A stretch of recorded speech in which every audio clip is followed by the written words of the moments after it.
noir thing, I feel I don't have to Photoshop anything because black and white just makes everybody look pretty. So, hope you enjoyed the first video. If you didn't, I'm very sorry. But, here's another one. So, what I'm going to do for this one is I'm going to read you another snippet, but this one is from the second book in the Gabrielle series, Curiosity and the Hounds of Auron. This particular one is my book that just came out. So there's a very strong likelihood that none of you have read this. So, yay! And if you hadn't read it, please check it out. I'd love for you to, hopefully maybe enjoy it, but we'll see. Let's see. Granted, this is made kind of ahead of time. I hope that my portion of the takeover is being well heard and everybody's having a good time. If you're not, I'll try to fix it. Do what I can. We'll get this going. Get everybody having a good time. So again, thank you for participating today. Thank you everybody for being here. Thanks to everybody for supporting one another. Thanks for the readers out there that are participating. Hopefully some of you guys are winning some stuff. I know a lot of people are giving some giveaways. I'm giving some giveaways, so yay.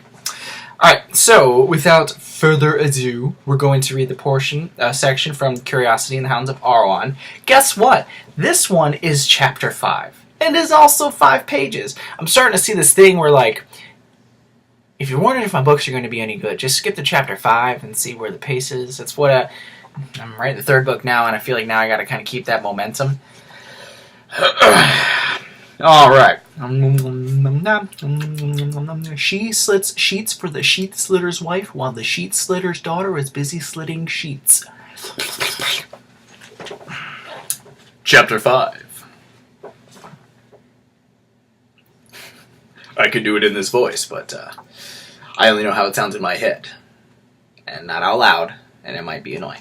So, you're stuck with my voice, which is probably still annoying. As Gabrielle looked up from the earthen floor where she sat, all she could see was the sapphire sky, starting off great, right? The collision had thrown her for a loop, yet she needed to know what she had collided with. Forcing herself into a sitting position, for reals, she began to survey the damage. She had been hoping to see the little girl looking back at her, but she was not so lucky. What she did see staring back at her as she peered up from the hard earth were four equally as angry adult eyes. Gabrielle pushed her eyes past the two to see if the little girl was off in the distance somewhere. She was gone from sight. "What are you doing? Why are you here?" a bewildered Hildy asked, rubbing her elbow that apparently had taken the brunt of their collision. Gabrielle was embarrassed as she scrubbed the soot from her legs. A young man who was also cleaning himself off straightened up. She had seen this young man before. His name was Brenton. Often he and Hildy would sit together just out of earshot and whisper what seemed to be the most interesting of secrets, coupled with playful giggles. "Did you see her? Did she come past this way? I was right behind her." Gabrielle rambled, bringing herself to her feet, her face warm with the beginning stages of embarrassment. "What are you on about, Gabrielle?" Brenton chirped, clearing his throat and helping Hildy to her feet. The two gazed at one another for a moment before bringing their attention back to her, their confusion replaced with looks of agitation. She brought her eyes down to the soil still partially covering her feet. She couldn't help but to feel as though she had interrupted something. That flushing in her cheeks had not been entirely her doing. "Did you not see the little girl run through here moments before I came? How did you miss her? She was young, she had on a dress that was a little dirty, she was barefoot." She trailed away as the confused faces of the young lovers glared back at her. Hildy took a deep breath and placed her arm upon Brenton's shoulders. At that instant, a small ruffle caught Gabrielle's attention off in the distance just beyond the couple. Sounds to me like she interrupted some kissing. A glimpse of fabric disappeared right around the bend. A sensation of mute frustration flooded her as she darted forward, through the gap between her friends. A gasp of shock followed her as she rapidly gained distance and pursued the apparition. Gabrielle was unable to think of anything but catching the little girl. She had to know what was happening. She had to know more about the man with the red eyes. Rounding yet another corner, a flash of pale face startled her, causing her to trip over her feet and stumble into the bushes. With a newly found pugnacious resolve, I love that word, Gabrielle collected herself and examined her surroundings. Silence reigned about her as she tried to discern what had happened. With her heart pounding in her chest, she looked around but could only see the empty path of the trees ahead. A large winged creature flew up behind her and pushed her forward. She spun around just in time to catch two blood-red eyes peering back at her, a pair of large black feathered wings protruding from Haunch's skeletal back. A solid black face that blurred at the edges and was not with no distinguishable features rushed at her, wings flapping as it gained speed. Gabrielle turned to run and stepped into the grasp of a woman. She looked up to see two sunken pits that housed glowing red eyes staring back at her. She tried to back away, but the woman's long talons held her as she wriggled and fought to free herself. She brought a determined leg up, and it met its mark. Page turns. As she pushed the creature back and put distance between them, Gabrielle stared paralyzed in shock at the woman that stood before her. Her appendages were knotted and twisted like that of an old tree. Their cracked and protruded ends were weathered as though they had been beaten by time and storm. Every one of her extremities seemed to reach towards Gabrielle, clawing at the air between them. As she inched backwards, her foot became entangled and she fell on her rear.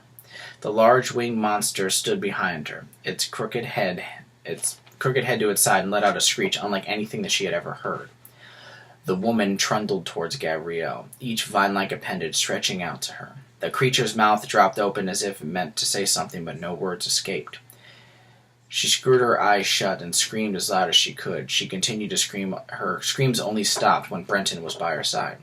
"Gabrielle, what happened? Are you hurt?" His hand searched over her body as if he could feel the cause for the shriek. Gabrielle knitted her brow and slowly forced her terrified eyes to open. Brenton's face was paralyzed in fear.